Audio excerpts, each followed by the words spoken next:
Hello dear, మీలో ఎంతమందికి తెలుసు ఇక్కడ ఏడి బీసీ అదేవిధంగా సిఈ బీసీఈ అనేటువంటి వర్డ్స్ అనేది చరిత్రలో ఎక్కువగా మనం చూస్తూ ఉంటాం.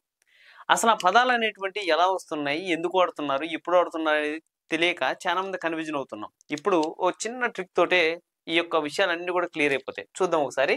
ముందుగా ఇక్కడ ఏడి బీసీ అనేటువంటి పదాలు మనం తీసుకుంటే, ఏడి అనే పదాన్ని ఏమంటామంటే అన్నో డొమిని అనేసి అంటాం. ఇక చూసుకోండి, ఇక్కడ అన్నో డొమిని అనే పేరు ఏడి అంటే.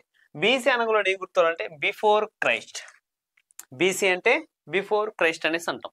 సాధారణంగా చరిత్రలో క్రీస్తు యుగానికి ముందు, క్రీస్తు యుగానికి వెనక అనేటువంటి రెండు పదాలు ఎక్కువగా వాడతాం. కానీ ఈ మతపరమైనటువంటి సంబంధం లేకోకుండా చెప్పాలి అనుకున్నప్పుడు మాత్రమే ఇక్కడ సిఈ బీసీఈ అనేటువంటి పదాలు ఉపయోగిస్తాం.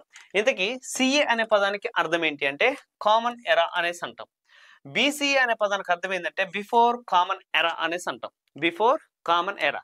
ఇంతకీ కామన్ ఎరా అనేసి అంటే ఏంటంటే సాధారణ యుగము. సాధారణ యుగము, సాధారణ యుగానికి ముందు. ఇక్కడేమో అన్నో డొమిని అనేసి అంటే ఏంటి అర్థం అనేసి అంటే ప్రభువు సంవత్సరంలో, అంటే క్రీస్తు యొక్క సంవత్సరంలో మనం ఉన్నాం అనేసి అర్థం.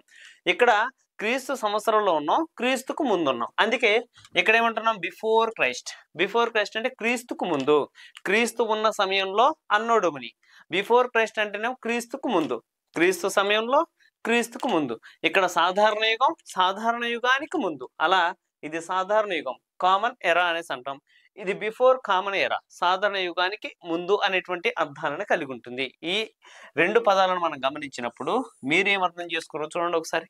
ఇక్కడ ఫస్ట్ ఈ రెండు అంశాలను మనం తీసుకోండి. ఇక్కడ ఈ రెండు అంశాలు మనం తీసుకుంటే బిఫోర్ క్రైస్ట్ బర్త్ అనేసి అంటే క్రీస్తు పుట్టడానికి ముందంతా కూడా బీసీ అని వాడుతాం.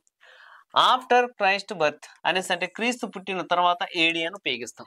ఇది సాధారణంగా ఇక్కడ చూసుకోండి, జస్ట్ రెఫరెన్స్ క్రైస్ట్ అంటే క్రీస్తును ఆధారంగా చేసుకున్నప్పుడు ఈ రెండు వాడతాం.